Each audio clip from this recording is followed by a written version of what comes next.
আসসালামু আলাইকুম। আপনি যদি আপনার বিকাশ অ্যাকাউন্ট থেকে রকেটে টাকা ট্রান্সফার করতে চান তাহলে আজকের ভিডিওটা আপনার জন্য। ভিডিওটা খুব মনোযোগ দিয়ে দেখবেন।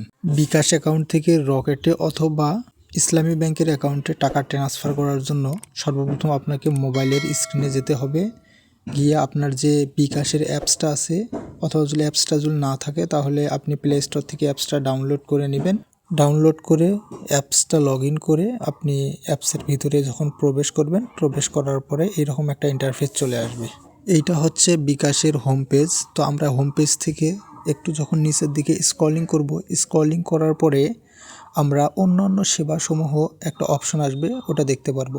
অন্যান্য সেবাসমূহের মধ্যে আমরা ডান দিকে একটু স্ক্রলিং করার পরে আরও 3টা অপশন এসেছে। ওই 3টা অপশনের মধ্যে লাস্টের যে অপশনটি আসছে এখানে লেখা আছে এনপিএসবি। এই এনপিএসবি থেকে আমরা আমাদের রকেট অ্যাকাউন্টটা অ্যাড করতে পারবো। তো এখানে ক্লিক করার পরে এখানে আরও 3টা অপশন এসেছে, যেমন এখানে উপরে আপনারা দেখতে পারবেন ব্যালেন্স ট্রান্সফার এবং তার নিচে 2টি অপশন আছে, একটা ব্যাংক অ্যাকাউন্ট, একটা আছে এমএফএস অ্যাকাউন্ট। আমরা যেহেতু বিকাশ থেকে রকেটে টাকাটা ট্রান্সফার করব সেহেতু আমরা রকেটের অ্যাকাউন্টটা অর্থাৎ রকেট অ্যাকাউন্টটা আমরা এখানে অ্যাড করে দেব অর্থাৎ যোগ করে দেব। সেজন্য আমাদের ওখানে ক্লিক করতে হবে। ক্লিক করার পরে দেখতে পারতেছেন আমি আগে থেকে আমার রকেট অ্যাকাউন্টটা এখানে অ্যাড করে রেখেছি, এই কারণে এই অপশনটা দেখাচ্ছে।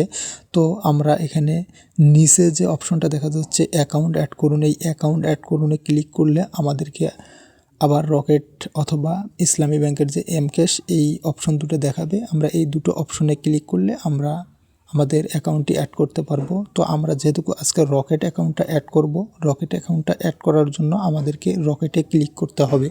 তো রকেটে ক্লিক করলে আমাদের চেহারা যাচাইকরণ একটা অপশন আসবে, এখান থেকে আমাদের চেহারা যাচাই করতে হবে। এখানে আপনাদেরকে সবগুলো এখানে লেখার মাধ্যমে বুঝিয়ে দিবে কিভাবে করতে হবে। তো আমাদের যখন চেহারা যাচাইকরণের কাজটি সম্পূর্ণ প্রক্রিয়া কমপ্লিট হবে তখন আমাদেরকে এই রকম একটা অপশন দেখাবে।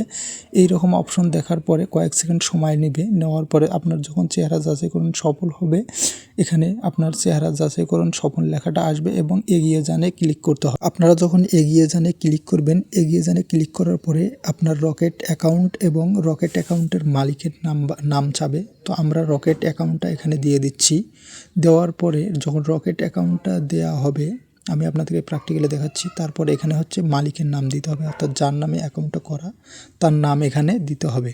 তো তার নামটা দেওয়ার পরে আমি যেহেতু আমার অ্যাকাউন্ট নাম্বার সেহেতু আমি আমার নামটা দিয়ে দিচ্ছি। নামটা দেওয়ার পরে এখানে এগিয়ে জানে ক্লিক করতে হবে, করে আপনার বিকাশের পিন নাম্বারটা এখানে দিতে হবে। দেওয়ার পরে এখানে চাপ দিয়ে ধরতে হবে। এখানে আপনারা দেখতে পারতেছেন আমার এটা হচ্ছে দুঃখিত দেখাচ্ছে, কারণ এর আগে আমি আমার রকেট অ্যাকাউন্টটা এখানে অ্যাড করে নিছি, এই কারণে দুঃখিত দেখাচ্ছে, আমার এটা হবে না। তো আপনারা যারা নতুন করবেন তাদের কিন্তু এইরকম দেখাবে না, তারা খুব সুন্দরভাবে আপনারা অ্যাড করতে পারবেন। তো আজকের ভিডিও এই পর্যন্ত। ভালো থাকবেন, সুস্থ থাকবেন এবং পরবর্তী ভিডিওতে দেখা হবে। খোদা হাফেজ।